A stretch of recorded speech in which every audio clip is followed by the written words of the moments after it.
You're listening to Real Talk Podcast with Steve Harrison, where he'll be talking about current events, finance, God, relationships, lifestyle, and health.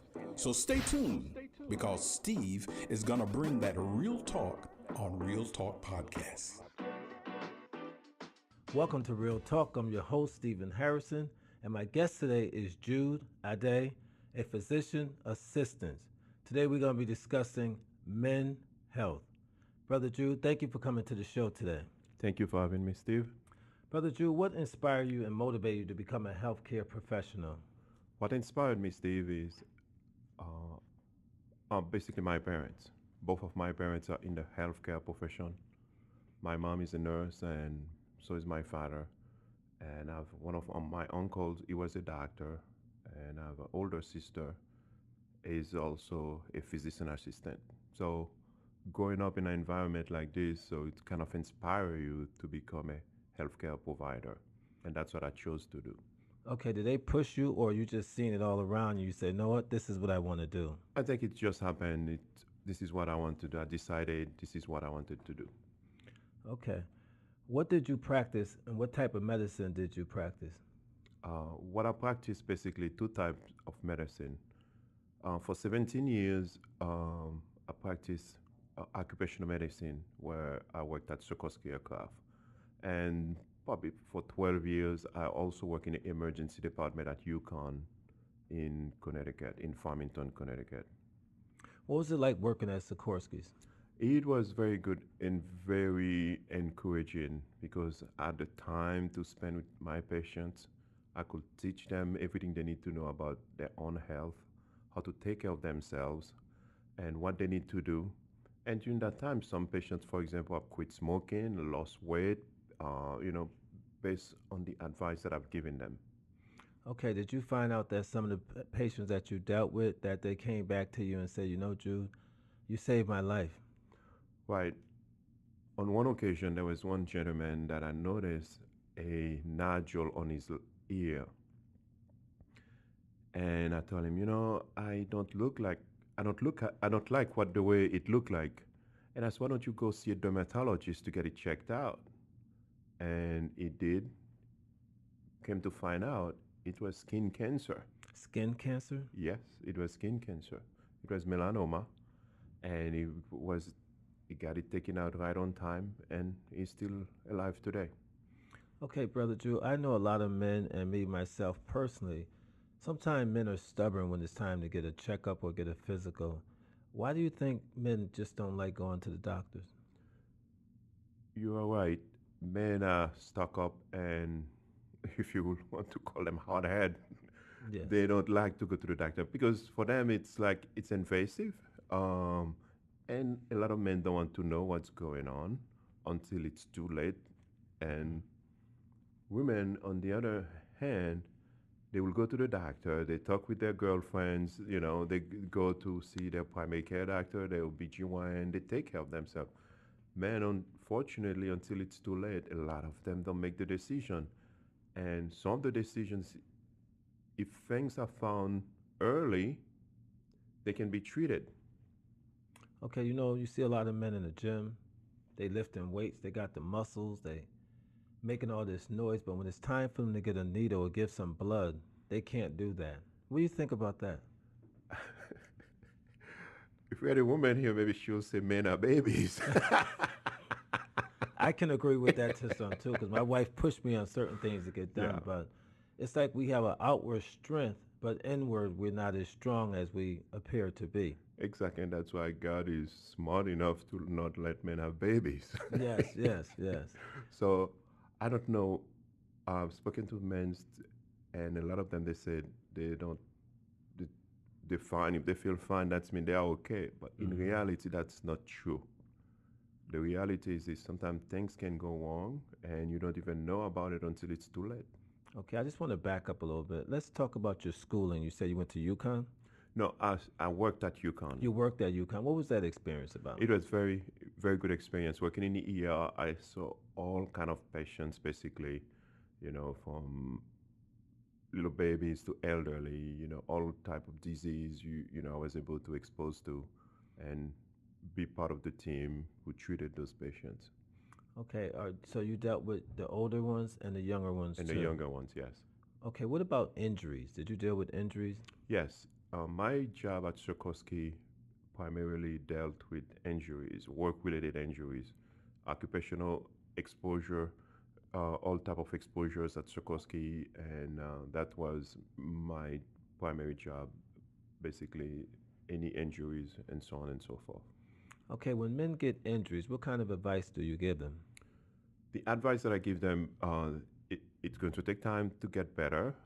They're going to be in pain, and it will take some time. It depends on the injury. Some injuries they will heal faster than others, but others will take much longer. For example, if you have a tear in your knee, well, it's going to take much longer time because you have to have surgery versus if you have an ankle sprain, it may take like 6 weeks or so to get better.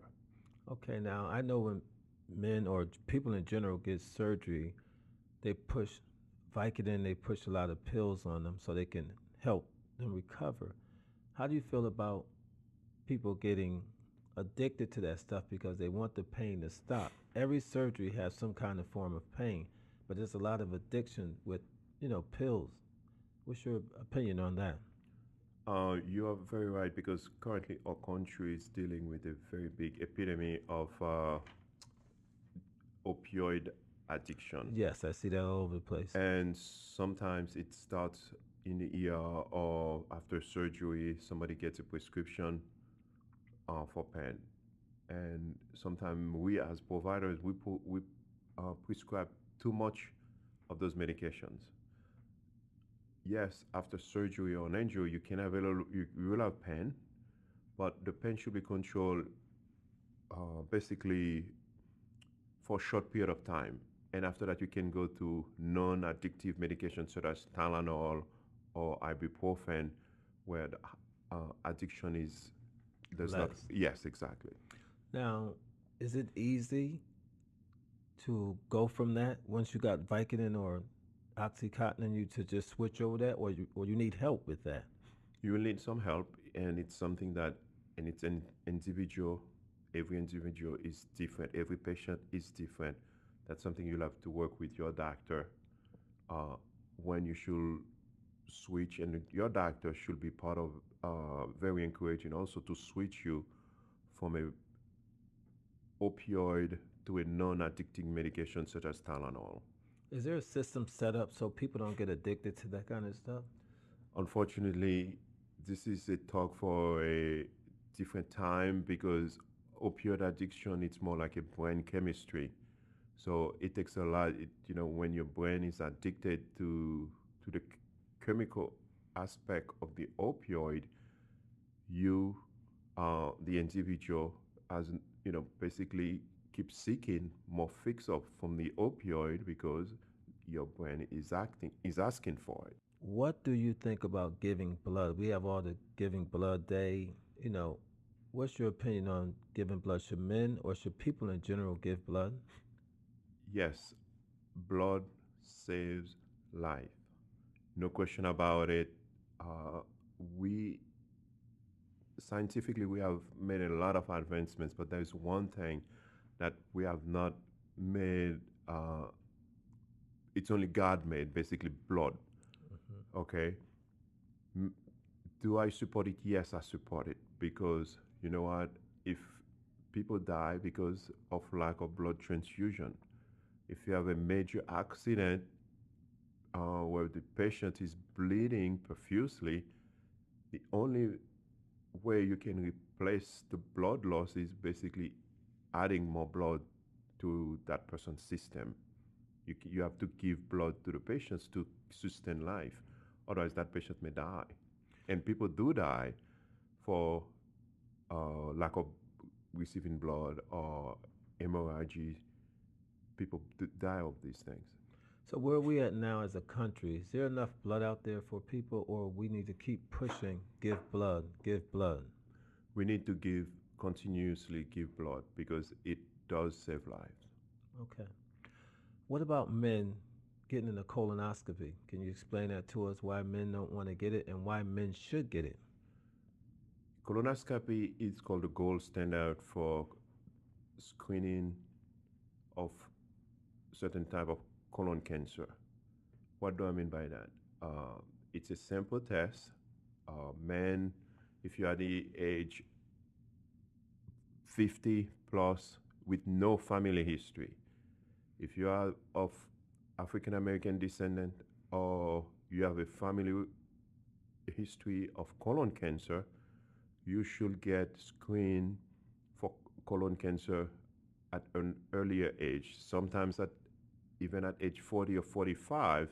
Reason being, certain polyps can be found, and if they are discovered early, they can remove them during screening.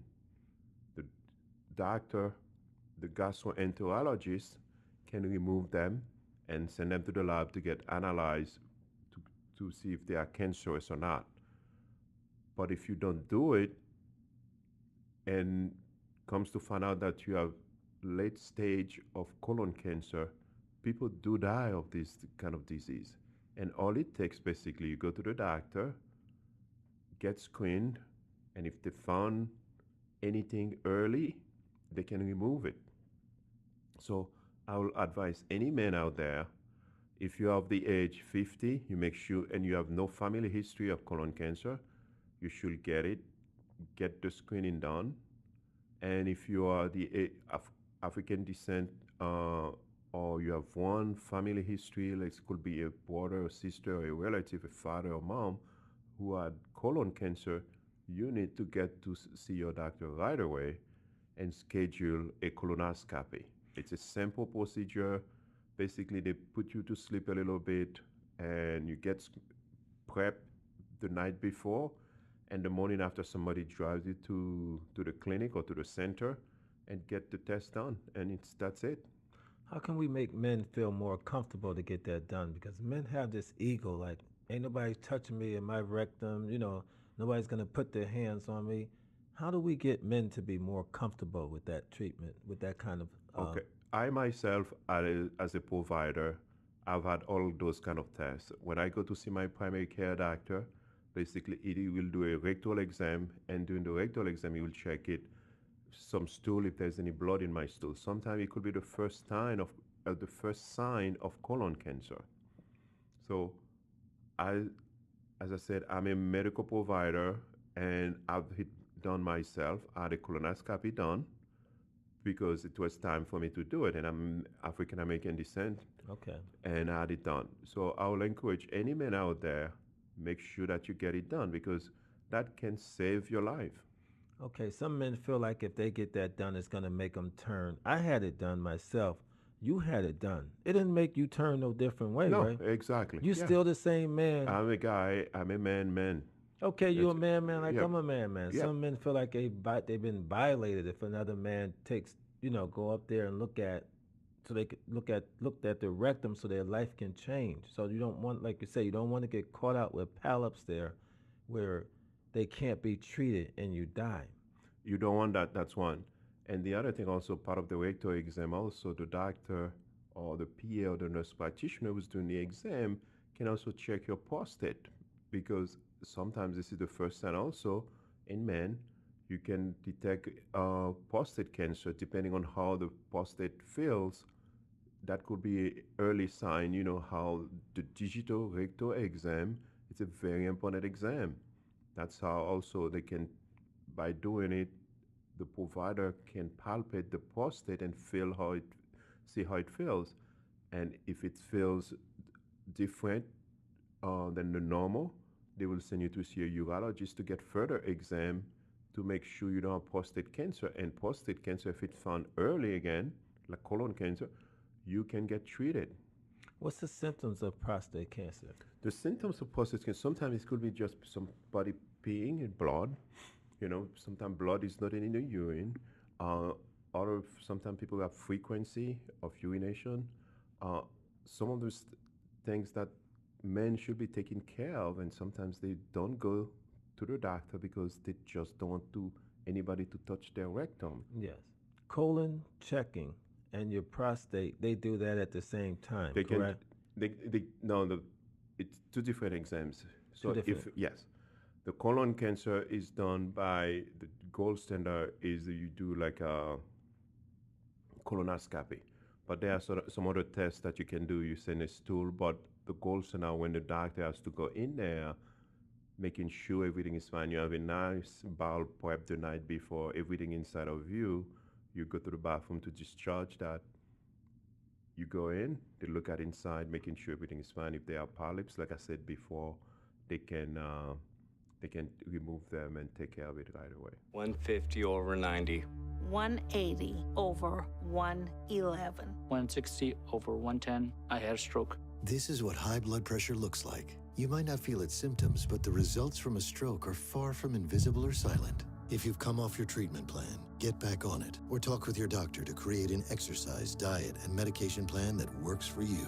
Go to loweryourhbp.org. If I would have followed a treatment plan, I would not be in this situation. Okay.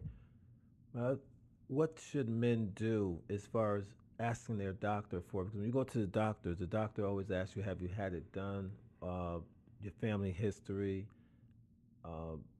They ask you a lot of questions. Do you smoke? Do you drink? What causes prostate cancer? Excuse me. Prostate cancer, sometimes it's family history could be one. Age as we're getting older, that's another thing. So it don't have nothing to do with your eating? If you eat, smoking smoking is a contributing factor. What do I mean by that? Smoking has found to be linked to a lot of types of cancers, GI, pelvis, like prostate, lung cancer, even brain cancer. A lot of cancers are linked to smoking. So if anybody is out there listening to us and is a smoker, one of the best gifts you can give to yourself and your family is to stop smoking. Stop smoking right away, because you can add years to your life. Now, what should men and women do about the physical exam? Should they get it once a year? How many times should we get physical exam? It's all age dependent. If you are, like, say, in your early 30s, between age of 20 to 30s, it's recommended to do it like every 3 years. 40 to 49 every 2 years. And if you are 50 plus, it's every year. Why? Because as we're getting older, things to start falling apart. Like, you have to get your blood pressure checked. That's something that you should do as early age. Cholesterol, you have to get it checked. Diabetes, make sure that there is no sugar, you're not spilling any sugar. And your kidneys, everything is functioning, your heart, everything is functioning normal. And that's why it's important to go to see the doctor to get a physical exam. But that's a full exam. That's a full exam. Yeah, that's a full exam. You always start with a full exam. When you go to the doctor or to your medical provider, like either a PA or a physician assistant or a nurse practitioner, and they can sit with you, check your blood pressure, check your pulse, do a quick eye exam, listen to your heart, let's check your belly. That's a full physical exam, basically. Okay, should men and women get their heart checked? What age should we get our heart checked, get looked at? Excuse me. If you don't have a family history, it's usually recommended early at age 25 or so. It all depends. And you can read different literature. They will tell you different things. But as early as possible, at least you have a baseline EKG and done. Check if the blood pressure, that's also part to check your heart, your pulse, making sure everything is working fine. Now, I was reading Health Magazine the other day, and they was talking about sleep apnea.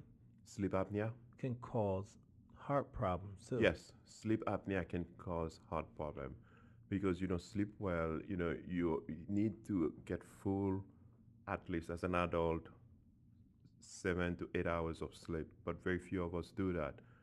And by having sleep apnea, you are not sleeping well. Basically, if somebody is snoring, you need to be checked for sleep apnea. Not breathing right when you lay down in bed, you have to use multiple pillows. That's something that needs to be checked. And those tests are very simple. They are non-invasive. And you can go see your primary care doctor and set you up to do a sleep study, and that should be taking care of that. Because sleep apnea makes the heart works harder, correct? Exactly. So when you sleep in, your heart should be resting, not working hard. Exactly. So that's why you can get Yep. problems from there. Mhm. Okay. Why is it important for men and women to have a to have a doctor, healthcare physician, just to have one? That way they get to know the body. Why should we just have one instead of just randomly just going to the doctor? What? Because you need somebody to know your stats, basically, for your medical history. You need somebody to know your medical history. Reason of that is this: when things are changing. For example, if you go to see the doctor now, your cholesterol is over 200. Well, it may prescribe some form of medication to control it. You go back again in a few months to get it checked. Is it going in the right direction, meaning going down? So you cannot go randomly choose anybody. Can go anywhere, anytime, by having somebody who knows you. Basically, it you first of all, you have a relationship with that person. Yes. That person knows you, knows, hey, let me check the cholesterol. Let me check how is your diabetes. How is your eyes? Things are moving like a man. What is your energy level? Is your testosterone level low?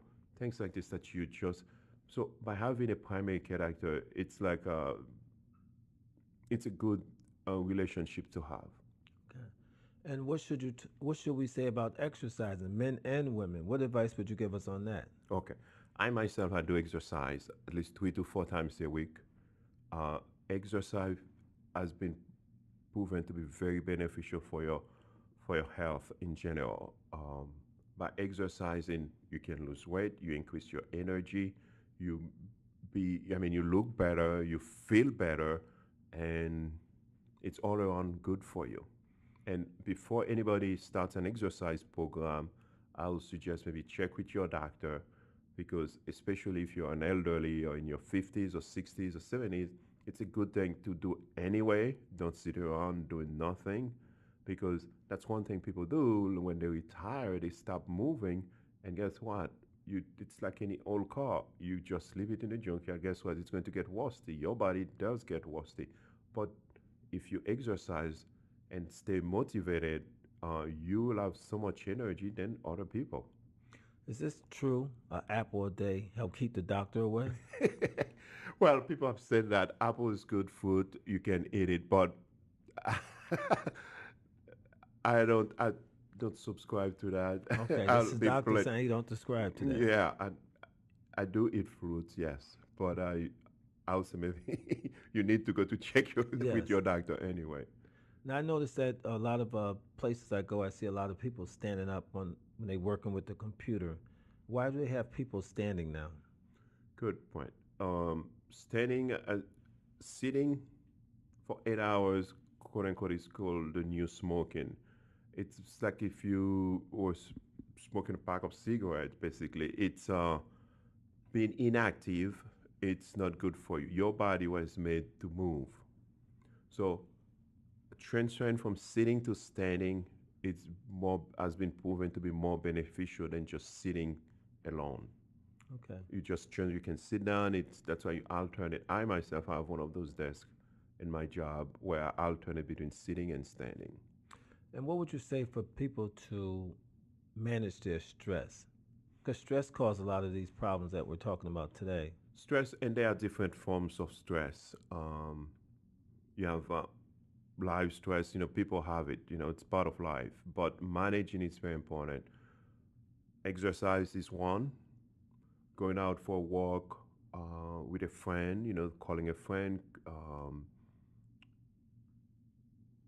Get a talk with somebody that's helpful. Swimming. A lot of any types of forms of exercise will help you managing your stress. And sometimes it's so hard for some people to do these things, and they go to see a psychiatrist or psychologist, and things like this also helps. A therapist, things like this help. Doesn't stress sometimes clog up your arteries where your blood's not flowing properly? I don't think there has been any proven studies doing that, but stress may contribute to heart disease, not just clogging your arteries. What has proven to clog your arteries, like elevated cholesterol, that's bad. Eating too much bad food, too much fries, too much burgers, too many of these things, they can kill you. They will increase your cholesterol level, and that can hurt you. Well, I did reading up on some stress, and they said there's good stress and there's bad stress. But some stress that I read up on, I didn't believe that people. I just thought people had bad habits like grinding their teeth, or migraine headaches can come by stress. So stress does a lot of things to your body. It breaks your body down because your body is not used to that pressure. Body was made to breathe and to operate normal, and it's like stress is just causing all kind of things to happen. That's why it's good to manage it as best as you can. And as I said, one of my recommendations to people is exercise. Exercise. Now you exercise 3 times a week. I do 3 times a week, 3 to 4 times a week, yeah. So you recommend somebody starting? What would you say? Somebody who's just starting out, say maybe go to the gym if you want to join a gym, if you can afford a gym membership. But if you can't, I'll say maybe walk around your neighborhood for 15 to 20 minutes a week, 3 times a week. That's first of all, you're going to lose calories, you're going to burn calories, and you're going to manage your stress too. Now, do you tell people to get a partner, or you just say just do it?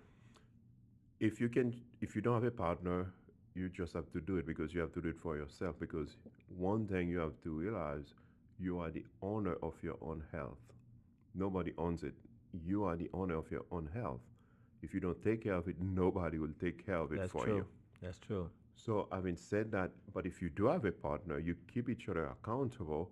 Hey, it's more encouraging to do it like this. Hey, you know what, Steve, we plan on walking 2 miles today, so let's go. If we have a word that we're going to do it, so it makes it more encouraging to do it with a partner. But even if you don't have a partner, you just have to do it for yourself. How is it important for us to take water? I hear that we don't drink enough water in our body. What would you say about drinking enough water and so it can flush out stuff? What's your advice on that? My advice is yes, you need to drink at least 8 ounces. 8 glasses of 8 ounces of water. You need to drink quite a bit of water every day. Reason is this: water cleans your system. It flushes out your kidneys of all the toxin. So you need to clean up, and then you feel better. Your skin breathes better. You perspire better. So water is very important to drink. It's not just having beer or alcohol or wine or anything like that, but water is a key component of should be part of your diet every day. Now, if you exercise, we need more water? You do because you perspire, you sweat, you do need more water, yes. So should we drink it before we exercise or after we exercise? You can do it before and during and after. Okay. What advice would you give the audience before we leave? Advice I'll give to the audience is this: take ownership of your own health. Nobody owns it. You are the only one. When you die, when you don't take care of it, you're going to die. You yourself going to die. So having said that, I'll encourage everybody to make sure that if you have not been to a doctor, get a physical exam, get the necessary blood work that needs to be done. If you're over 50, making sure that you go for your colonoscopy, get the prostate check. And while we're talking about that, the audience is not just men, but women. Make sure that you get your pap smear, your mammogram done, and also check with your doctor for your cholesterol, any necessary blood work that needs to be done. Make sure that they get taken care of. Women have those issues, like they're afraid of doctor, or women just go? I can't tell you, but From your experience. My experience, women tend to go, they just do it basically. Rather than men, you almost have to drag them there to get there. Okay, if they don't be dragged to the hospital, they will be dragged to the funeral home. They will. So you're right. So we need to get our health together. This is so important, how we should take care of ourselves and pass the word. Take care of yourself. Like you said, nobody should have to force you own it. You have to own your health. Thank you so much for watching, and thank you so much for listening to the show. May God bless you. Thank you.